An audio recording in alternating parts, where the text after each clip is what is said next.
Goa Organics వారి skin care, hair care, wellness products కోసం AP, తెలంగాణలో డిస్ట్రిబ్యూటర్లు కావాలను వివరాలకు స్క్రీన్ పైన ఉన్న నెంబర్ కి కాల్ చేయండి. సిద్దిపేట జిల్లాలో అదృశ్యమైన యువతి రంగనాయక్ సాగర్ లో శవమై తేలింది.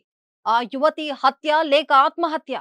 ఓవైపు కుటుంబ సభ్యులు పోలీసులు జాప్యం వల్ల తమ కుమార్తె మరణించిందని ఆరోపిస్తుండగా, మరోవైపు జాప్యం ఏమీ లేదని పోలీసులు చెబుతున్నారు.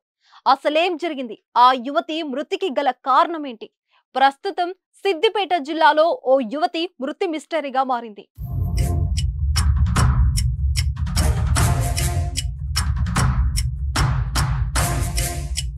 సిద్దిపేట జిల్లా శంకర్ నగర్ కు చెందిన ఇరగదిండ్ల శ్రీనివాస్ కూతురు అశ్విని కనిపించడం లేదని 13వ తేదీన సిద్దిపేట 2 టౌన్ పోలీస్ స్టేషన్ లో కుటుంబ సభ్యులు ఫిర్యాదు చేశారు. దీంతో పోలీసులు మిస్సింగ్ కేసు నమోదు చేశారు. కుటుంబ సభ్యులు, బంధువులు పలు చోట్ల వెతికినా కానీ ఆచూకీ లభించలేదు. తాజాగా రంగనాయక్ సాగర్ లో గుర్తు తెలియని యువతి మృతదేహం లభ్యమైంది. ఆ మృతదేహం అశ్వినిదిగా పోలీసులు నిర్ధారించడంతో అశ్విని మృతి ప్రస్తుతం సంచలనంగా మారింది. ప్రేమ వ్యవహారమే కారణమంటూ గత 4 రోజుల క్రితమే పోలీసులకు ఫిర్యాదు చేసినప్పటికీ పోలీసులు పట్టించుకోలేదని మృతురాలి కుటుంబ సభ్యులు ఆరోపించారు. కుటుంబ సభ్యులు, బంధువులు కలిసి తాజాగా పోలీస్ స్టేషన్ ముందు బైఠాయించారు. తమ బిడ్డ అశ్వినిది ఆత్మహత్య కాదు, హత్య అని ఆరోపిస్తూ స్టేషన్ ముందు ఆందోళన చేపట్టారు. తనకు న్యాయం చేయాలని డిమాండ్ చేశారు. మరోవైపు తన కుమార్తెది హత్యేనని తండ్రి శ్రీనివాస్ ఆరోపించాడు.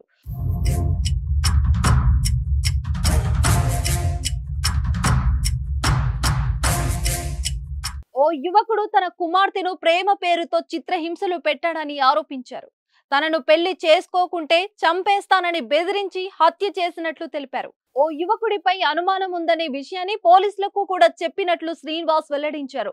అయినా కానీ పోలీసులు పట్టించుకోలేదన్నారు. తమకు న్యాయం చేయాలని డిమాండ్ చేశారు.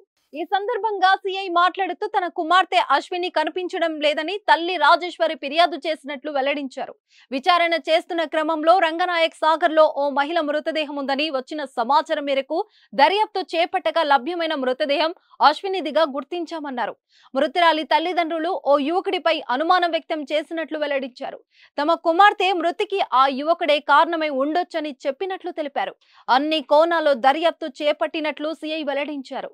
ఫిర్యాదు అందగానే యువతి ఆచూకీ కోసం అన్ని విధాలుగా ప్రయత్నం చేసినట్లు వెల్లడించారు.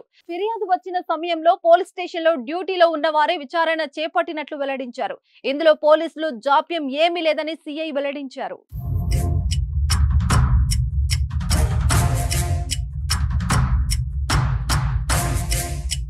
నా బిడ్డ అశ్విని అనే నా శంకర్నగర్లోనే ఉంటా. శంకర్నగర్లో అయితే ఏమైందంటే, విషయం ఏంటంటే, నాకు ఒక 2 మంత్ బ్యాక్ తెలిసింది. పెళ్ళి పోయిన తోర్నాల పెళ్ళికి అక్కడ పోయినది, దోస్తు వాళ్ళ ఇంటికి పోయినది. పెళ్ళి పోయినప్పుడు అక్కడ వాళ్ళు ఈమెకు ట్రాప్ చేసి ఆమెని ఇంటికి రప్పించుకొని వాళ్ళ ఇంట్లో అమ్మ, నాయన, పెద్దబాబు, చెల్లె, అన్న, వాళ్ళ పిల్లని, బావ, చిన్న ఆయన, పెద్దబాబు, వాళ్ళందరూ, వాళ్ళ అమ్మ, వీళ్ళందరూ మొత్తం నా బిడ్డని డైవర్ట్ చేసేసి వాళ్ళు ఏం చేసిరంటే, మా దిక్కు మా మాట వినకుండా, మా మాట పట్టించుకోకుండా ఆ టైప్లో ఆమెకు మొత్తం నేర్పి ఆ రోజు వాళ్ళ ఇంట్లో పండగ పెట్టుకొని ఫోన్ చేస్తే ఫోన్ స్విచ్ ఆఫ్ అయింది, ఫోన్ కలవలేదు. తర్వాత మళ్ళీ తెల్లారి ఏమైందని చెప్పి తెలిసి ఎంక్వైరీ చేస్తే తర్వాత వాళ్ళని ఇంటికాడ ఉన్న సంగతి తెలిసింది. తెలిసిన తర్వాత రోజు మాకు తెలిసినాక నేను ఏం చేసినంటే, ఆ సిమ్ అనేది ఇరగొట్టేసిన. సిమ్ ఇరగొట్టేసి ఫోన్ తీసేసుకున్నాక కొన్ని రోజుల తర్వాత ఆమె టైంకు తినకపోవడం, టైంకు నిలవకపోవడం, ఇవన్నీ ఆమెకు బాగా ఒత్తిడి వల్ల, ఫోన్ మెసేజ్ వల్ల, మొన్న ఏది ట్రాపింగ్ వల్ల, దీనివల్ల ఆమెకు బాగా ప్రెజర్ ఇవ్వడం వల్ల ఆమె ఇక్కడ మా మాట వినలేక, అక్కడ వాళ్ళ మాట వినలేక ఆమెకు ప్రెజర్ బాగా ఏమైందంటే బాగా లోనికి గురైంది.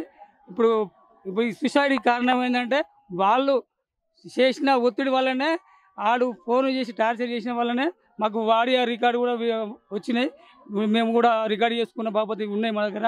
అవి కూడా మీకు ఇస్తారు. రికార్డు కూడా, ఆ రికార్డులో కూడా చెప్పింది, నీకు నాకు సెట్ కాదు, మా ఇంట్లో మా మామలు, మా మా ఫ్యామిలీ వద్దంటారు, నన్ను ఎప్పుడు డిస్టర్బ్ చేయకు, ఇలాంటి విషయంలో నువ్వు మళ్ళీ నాకు టచ్ కాక అని చెప్పినా కానీ గట్ల ఎందుకుంటుంది, ఇట్లా ఎందుకుంటుంది అని చెప్పి బాగా ప్రెజర్ చేసి ఆమెని మొత్తం మార్చిరు, డ్రైవర్ చేసేసి మొత్తం ఆమెని ప్రెజర్ చేసి వాళ్ళ వైపు మార్చుకొని అని ఇప్పుడు చిత్రహింసలు పెట్టి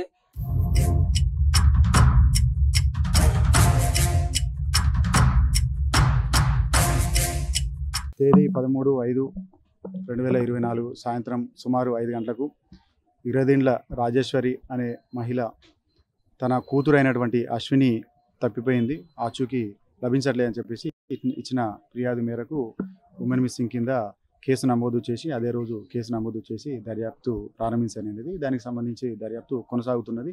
ఈ క్రమంలో నిన్న సాయంత్రం రంగనాయక్ సాగర్లో ఒక మహిళ మృతదేహం లభించింది. ఆ మహిళ మృతదేహాన్ని అక్కడి నుండి హాస్పిటల్ మార్చరీకి షిఫ్ట్ చేయడం జరిగింది. తర్వాత మనకు ఎంక్వైరీ ప్రకారం తెలిసింది ఏంటంటే, ఏదైతే ఈ మిస్ అయినటువంటి మహిళ ఉందో ఈమె రంగనాయక్ సాగర్లో దొరికిన అమ్మాయి బాడీ శవం ఒకటే అని తెలిసింది. సో తల్లిదండ్రులు కొంత ఒక అబ్బాయి మీద వాళ్ళు ఎలిగేషన్ చేస్తూ ఉన్నారు. తోరణాలకు సంబంధించినటువంటి ఒక వ్యక్తి మీద వీళ్ళు అంతకుముందు వీళ్ళకు లవ్లో ఉన్నారని చెప్పేసి అతను కారణం అయ్యి ఉండొచ్చు అని చెప్పేసి వాళ్ళ అనుమానం వ్యక్తం చేస్తున్నారు. మేము అన్ని కోణాల్లో దర్యాప్తు చేసి దర్యాప్తు కొనసాగిస్తాం. దర్యాప్తు అనంతరం తదుపరి చర్యలు కానీ తర్వాత ఫైనలైజ్ కానీ చేస్తాం.